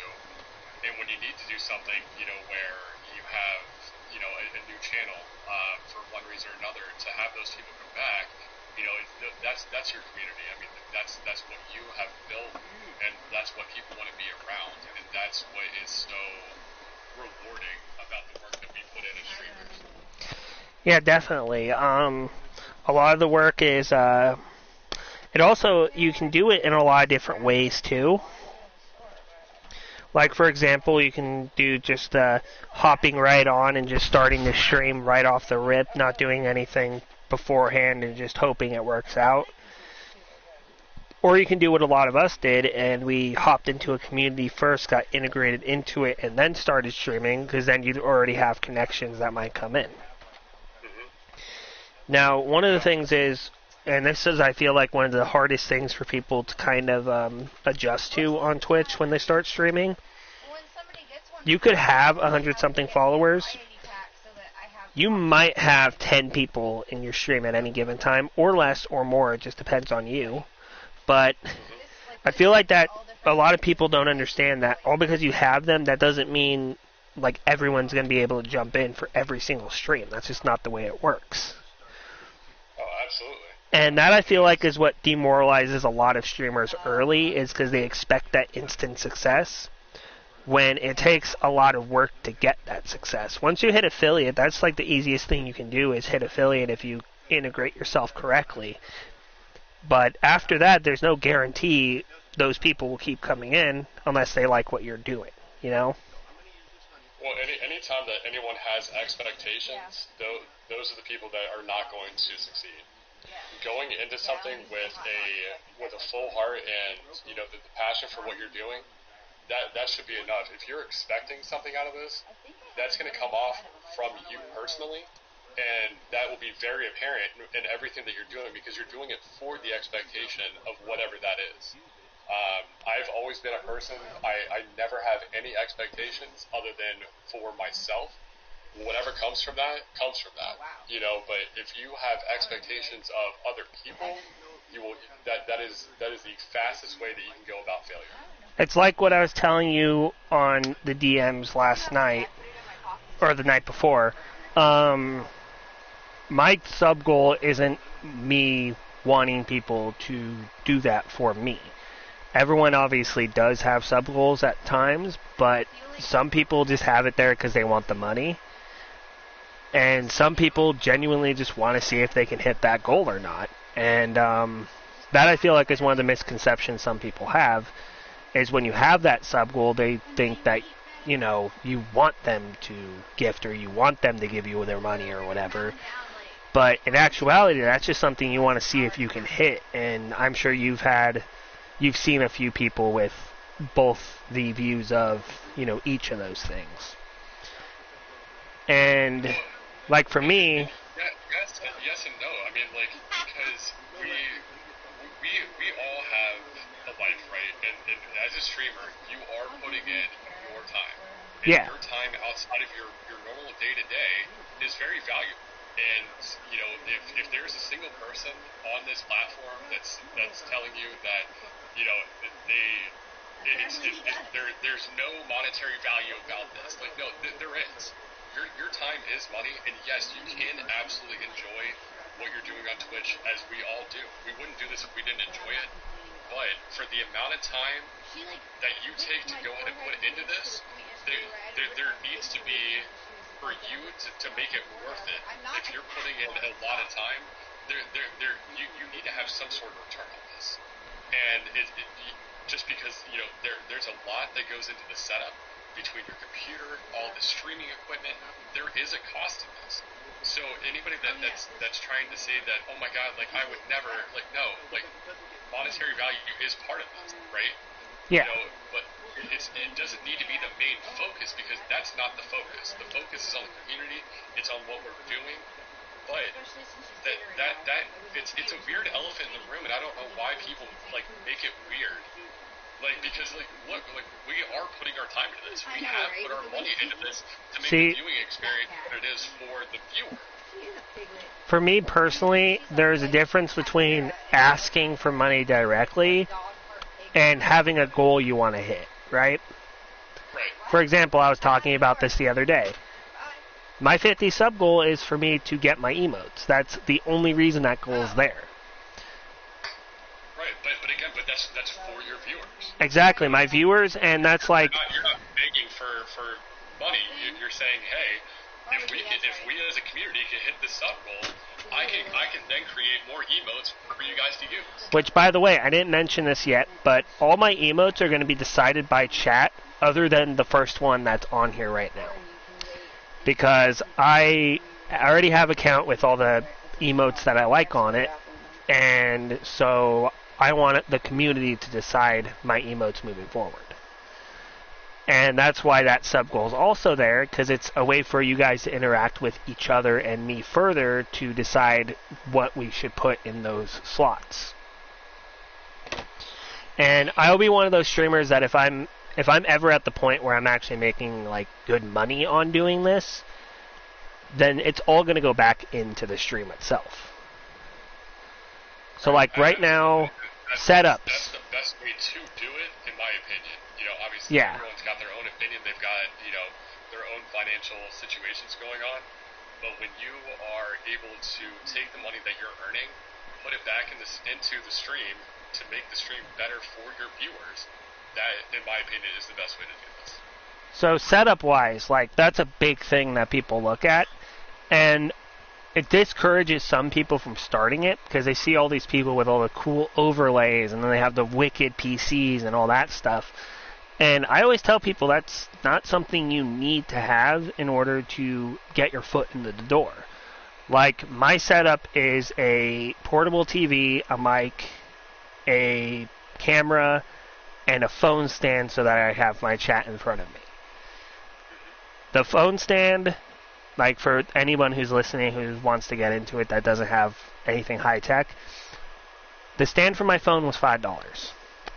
The portable TV I got from a friend, but you can get, you know, any small, medium TV for like $20-$30 locally from somebody who's selling theirs. It's not difficult to get one. The most expensive part of my setup is my PS4, and I traded for that, so I didn't even have to use money for that. But altogether, even if you bought everything like from a store, you already most people already have a TV. So that goes without saying. You'll probably have a TV lying around that you're already using. If you're thinking about streaming, more than likely you already have a console.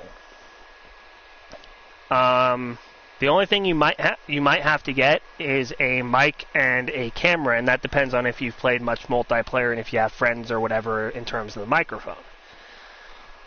If you do it right, and if you do it right, but you do it the way you enjoy doing it, you could have like my setup and still be pretty successful in terms of people coming in and chatting with you, which is what I enjoy the most about Twitch streaming, because I can play all these games offline.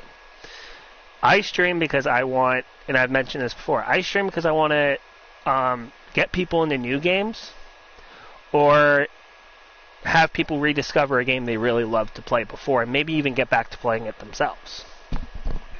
That's why I do it.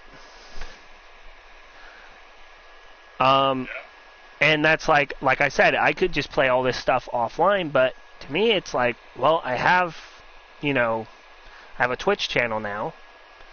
And instead of me sitting here playing the game and not talking to anybody, why not talk to people as I play, and it'll make it go by a lot quicker that way, too. Absolutely. I mean, like, I at this point in my streaming career, it's almost awkward for me to play a game not on Twitch. spending time with this community, and it makes playing the game, like, even though the games are fun, like, obviously we play this because it's fun. Exactly. But it makes it that much better to do it with chat. Because chat, like, your community is, it's honestly, it's really fun. And so to make all this, to have this experience become better, like, I refuse the game off stream for real. Like, if I want to play a video game, I'm moving up. The thing with me is another thing with my setup, I run all my streams off of my phone's hotspot. So, that's another thing that a lot of people think is they need high-end internet, right? You don't. You don't need high-speed internet. You really don't. If you have, like, my phone's hotspot gets 3 to 4 down and 2 to 3 up. That's all I need, and I stream at high 360. And as you can see from the stream, it comes in pretty clear. Yeah, I mean, it's I would not have guessed that you're running off a hotspot right now. I mean, like, I pay for the best internet that I can get, and I mean, my stream doesn't always look as crispy as this does. Yeah, and that's the thing, when you're running it, you can run it on a budget, and that's what I like about it, because when you first enter, you can run, like what I have, you can get a phone stand so that your chat's higher up and you don't need it up on the screen. You can get, if you have a phone, 99% of the time your phone comes with hotspot. And if you don't use it for anything else, you might as well use it to stream off of. And the thing is, I actually run mine, and it's funny to me because there's actually TikToks that make fun of people who have this carrier, but I have Cricket.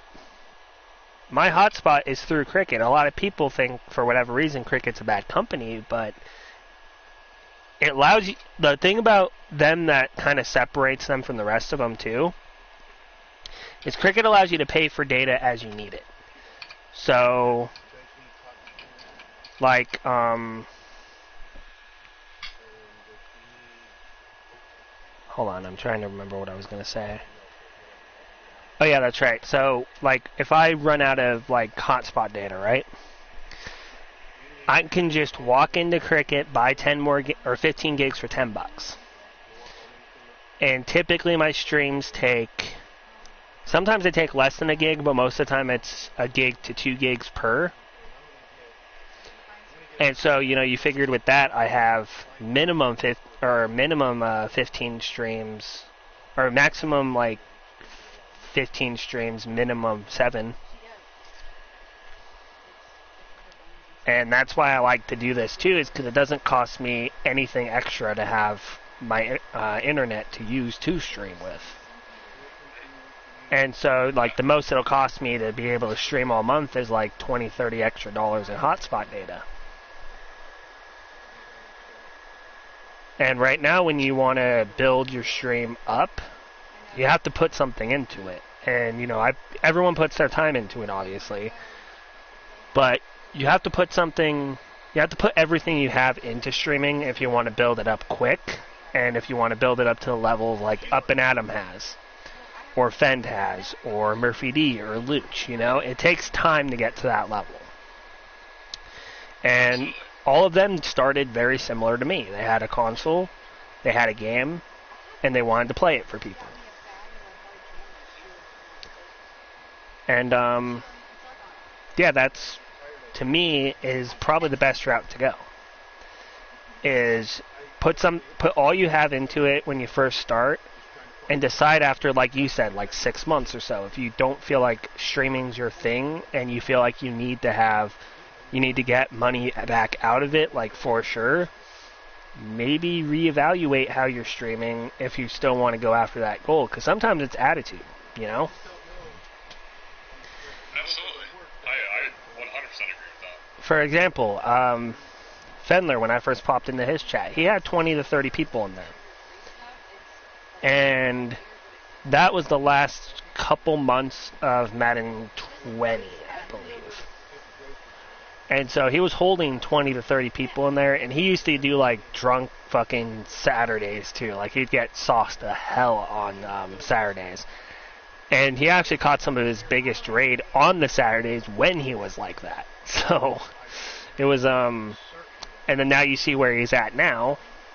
He averages, 70 to 80 people minimum most of the time for what he does.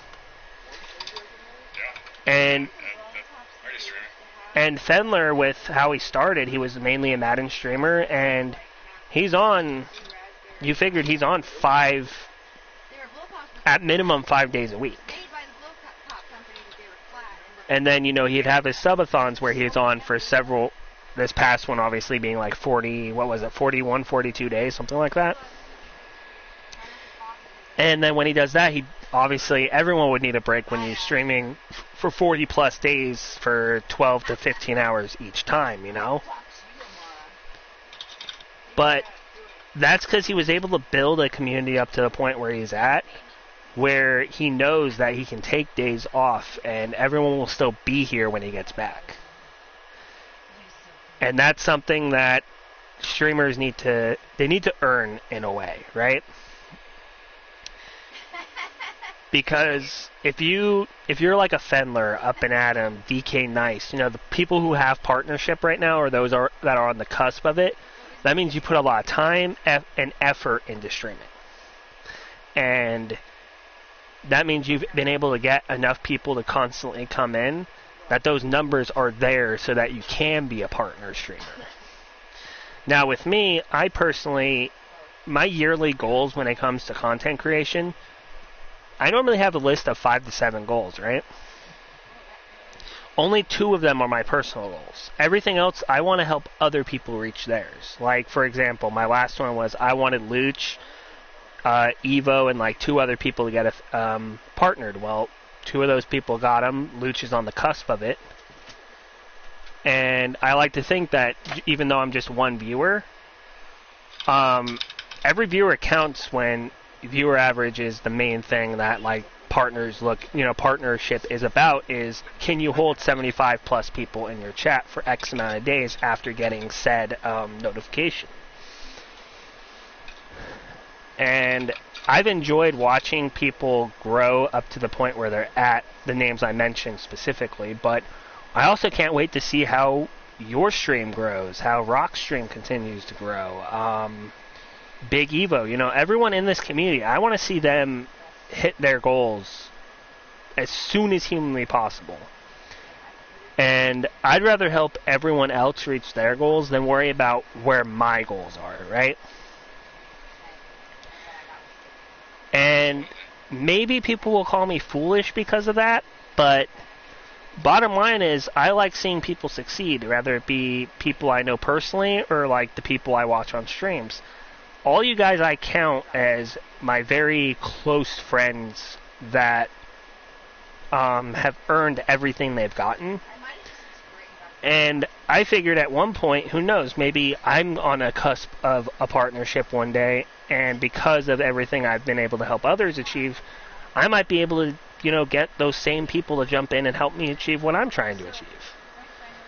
But I like putting, if say 100% is how much effort I put into something, and I had to split it, I say I give 80% of myself to everybody else, and I only keep 20% for me. Because I get joy out of helping people achieve what they're trying to achieve. Absolutely. I mean that's what the community is about, man. I mean, it's about lifting other people up and helping them to get where they want to go. If you have the capacity to be able to help them in that regard, I mean, like that's what a real supportive community is about, man. So, I just talked about goals. What are your goals for this year? It doesn't have to be about streaming, just in general, what are your goals? Coming really kind of like out of the COVID world that we were, locked down with, I want to get back more into the traveling. I want to, start going back to more music festivals, doing the things that really that I enjoy. COVID really took a lot from me in the respect that I personally, I love to travel. Like, I love seeing my friends all across the country and stuff like that I wasn't able to do. And, it really took a toll on me emotionally not being able to do those those things, like, sure, I was able to fill my time with other things, but the soul fulfillment that you get from doing the things that you love, that's what I want to get back to. I want to get back into that. So, I mean, like, when I just came back from Okeechobee, which is a music festival, and, you know, the soul fulfillment that I had in coming back from that, carried that into my week, is something that I truly missed, and it's something that I really want to get back to. So my goal is to either go back out and do those things that I love and really get back out and start traveling again. So my next question is a streamer question. If you had to pick 3 people to collab with for streams in the future, you know, in the coming months or whenever it may be, what 3 streamers would you like to collab with the most? Rox, Fendler.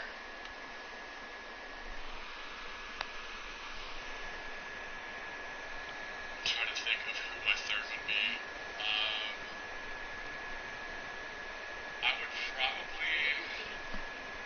I'd probably go with Evo. Rox, Fend, and Evo. Those would be my people.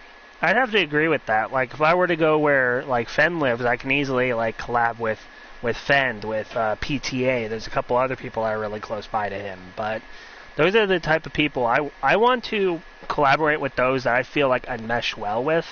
And, like, people I ask on this podcast, no matter who it may be, those are people I feel like will put on the best show alongside me, as well as mesh really well with me. And so far, the Rox interview, I've gotten the most feedback from that. Like CJ and Adam said, you guys should do like a weekly thing, because they really enjoyed how him and I were bantering back and forth, and that was very fun to listen to. I haven't quite had anybody else really reach that level yet, but I haven't had a unsatisfactory interview with anyone. All my interviews have been very fun to have. Yeah, I mean, Rox is the fucking man, dude. I mean, like, he's that guy. You know what I mean? Like, he's got everything that you could want in a content creator. You know, he's a funny motherfucker, and I'm telling you, like, that will get you so far. Being funny in a position like this is everything, and my dude is absolutely hilarious. Yeah, and I feel like a lot of people in this community have a lot of the tools they need to achieve what they're trying to achieve. I don't think there's a single streamer in this community I wouldn't like to see achieve everything, you know? And that's a testament to just the quality of people we have in the streaming community, not just how they are at games or how they are with chatting, but in a general sense, there's so many really good people around us that's hard to pick out anybody who doesn't deserve to, you know, grow their channels or anything, because we're all just that good. Yeah, I mean, it's just, when you're coming into a position where you are able to go in and connect with the community, and you're able to come into it with a pure heart, man, I mean, like, that's all you need, dude. That's all you really need. Exactly. Basehead deserves everything. Yes, he does, Rox. I agree. Fucking love you, Rox. And Rox, you deserve everything too. Don't think you're going to get away from the spotlight here just because you pop in with a singular message. No. You deserve everything too. And I will literally fight anyone who says that you don't deserve everything. I'm sure BaseheadRob's with me on that. Yeah, there will be no Rox slander ever in my presence. I'll tell you that. If anyone ever slanders Rox, insta-ban. Doesn't matter who they are. Facts, dude. So we're leading up to a 17-7 win here against the Patriots, unless they can somehow score 10 points in 9 seconds, which I highly doubt. I don't see that happening. We'll see where the record's at, because if we actually are able to, or if the Ravens lost, we might just go ahead and just quick sim it instead of going into the game and seeing where our seating is. Right on. I need to check something real quick, and while I'm checking this, go ahead and give me the names of your favorite mods throughout the community. Favorite mods, So DT Wings, the command keeper, is absolutely amazing. PFG will always keep you on your toes. I feel like sometimes you get a little complacent with things, and Falsey will always keep you on your toes. So he's a real fun one. Bobbles will keep the chat in line. Fucking love that. At least like in my stream, like it's because I stream Demon Hours, man. Like there is. I get the full fucking internet when I stream because I'm live from 1 a.m. to 4 or 5 in the morning. Yeah, I noticed that.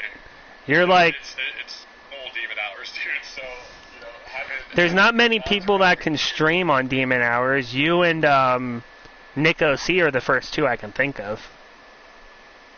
Yeah, it just kind of worked out that way.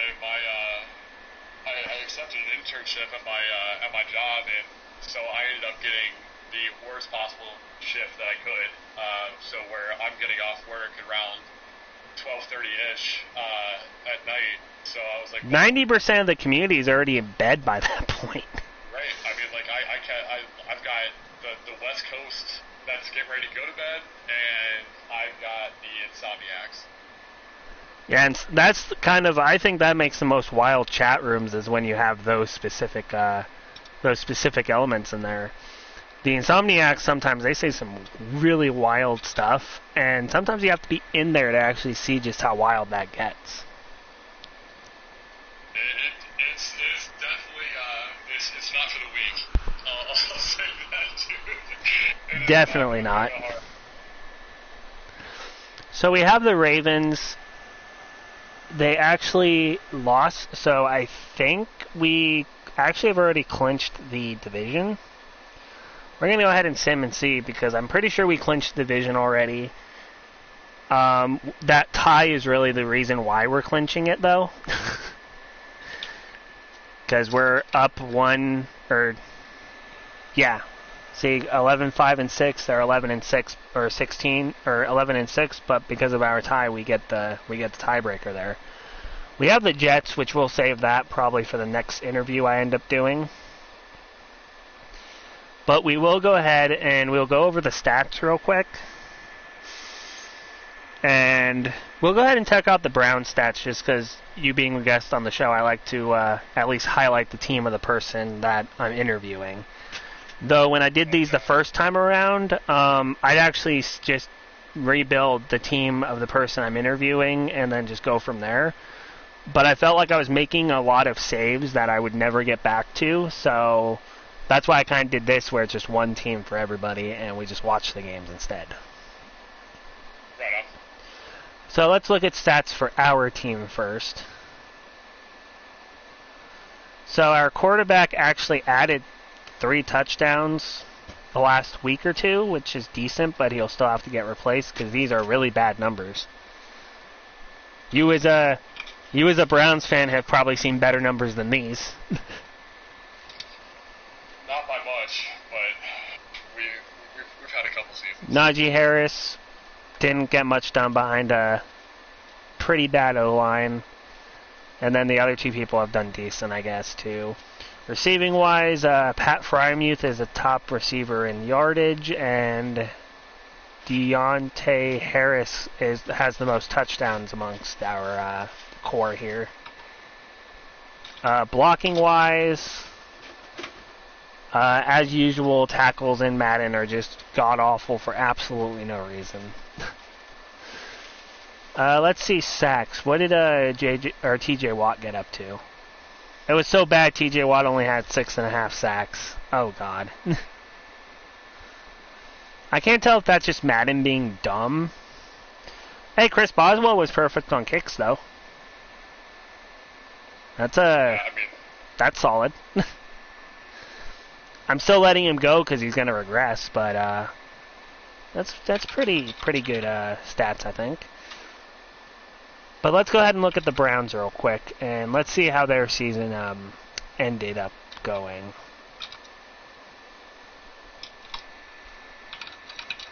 Passing-wise, Baker Mayfield, 27, 18, 3,688 yards. That's about how he plays in real life. Yeah, that's pretty fair. Nick Chubb, just over 1,500 yards, 14 touchdowns. Kareem Hunt, 489 yards and 6. That, once again, is pretty accurate. Well, I mean, Nick Chubb and Kareem Hunt have been 1,000-yard rushers each of the 2 seasons that they've been together. And then here's the receiving numbers. Jarvis Landry as reliable as always. Zach Pascal, pretty good stats there. 3 near 800, 2 800, close to 800-yard receivers, 1 close to 1,000-yard receiver. 8 touchdowns for your top 2 receivers isn't bad either. Now let's see how bad they decided to make the sack totals for the Browns this year. Okay, 23.5 for Myles Garrett. Okay. I can see that. Accurate. Jadeveon Clowney, 8.5, and then 5.5 for Malik McDowell. How about interceptions? Barely any. This is great interview, K-Couch. Lots of good information. Thanks, man. Outcast, great interview. Late Night Demon. Yeah, Basehead is a late night demon for sure. I'd never be able to stream those demon hours. 12 of 15 for Robbie Gold, and then 2 for 2 for Adric Rosas. Don't know why you guys had a kicker by committee type deal here, but okay. Punting was okay, I suppose, and yeah. So Browns did okay, for sure. Didn't do as bad as I thought, but their record is definitely not good either. Okay, so... Outcast, I appreciate you, my dude. Much fucking love, bro. So what we're probably going to do real quick is I'm going to show the Mutt team, because that's what I get asked quite a bit at times when I bring up Mutt. Not necessarily by the people in chat, but I figured you guys might want to see what I'm working with on the Ultimate Team side of things. I don't play competitive games all that often. I mainly just do solos and try to get coins up and try to upgrade the team, though when we get very close to the ending of Madden and people start kind of jumping ship, that's probably when I'm going to try more competitive routes. Because then a lot of the super big demons are basically off the game by that point, and I might actually get match made up with people who are actually on my skill level. But here's the team offense. There it is. There's the offense. Most of these are free cards, or like the Tyreek Hill I actually got from Laser Beam. I obviously got the Dalton Schultz from the solos that gave out that card. Penei Sewell, same thing. A lot of the players are either like I got them when they like got inexpensive or were freebies. But yeah, this is the offense. I don't think there's a lot I could do with it, but with solos, this team actually plays really good. So I'm not switching anything up right now. Right on. Yeah, it's not a bad squad, dude. And then here's the defensive side of the ball. I pulled Kaiser White out of a singular combine pack and just went, okay, I'm just going to stop now and take my winnings while I have them. But this is the squad. I think the corners can get a little bit better. I obviously got Diggs as my freebie because I didn't want any of the other ones they offered. And D-line's okay. Linebacking core is good. This Cam Newton's actually pretty glitched out sometimes. And then I obviously have the 2 freebies at the top. Right on. It's not a bad squad, man. Not a bad squad. And then my kicker is Nick Folk. My punter is Morstead.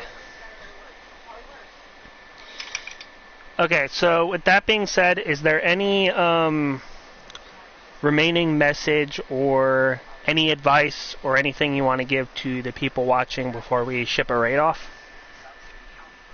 I really don't have anything else, man. I sincerely appreciate you having me on, taking the time to to go in and do this, man. This is my first podcast, so I am very thankful for the experience. Appreciate your time. I appreciate everybody hanging out and chat with us, man. This has been great. So with that being said, guys, let's find out who we're going to ship the raid off to. I have a few options here, but I'm not following everybody in the community. And I'm going to let my guests decide, much like I did the last time I had a podcast. We have a couple options for you. Okay. We have GD4, or GDF4, I should say. We have Dill TV. We have OLC Stevo. And then we have one final one that I just saw here. And then it scrolled back up. Oh yeah, and then we have Casio. I've seen Casio around the community, but I've actually never been able to see his stream. Let's go ahead and send it over to Cash. Alright, so we're going to go ahead and ship the raid over to Cash here. Remember to drop the emotes if you have them, which I'm pretty sure the only person in here that has them right now is Basehead. But go ahead and drop those in chat when you get there. Say hi, make sure you refresh when you get there so the viewership actually counts. And Basehead, thank you for taking the time out of your day to be here as well. Absolutely, man. I appreciate you having me on. And we have about 3 seconds before we can send this off. And let me turn the volume up real quick so I can actually get his reaction. But thank you guys for showing up to the podcast. And I'll see you guys probably tomorrow with, I don't know what yet, but there's going to be a stream tomorrow.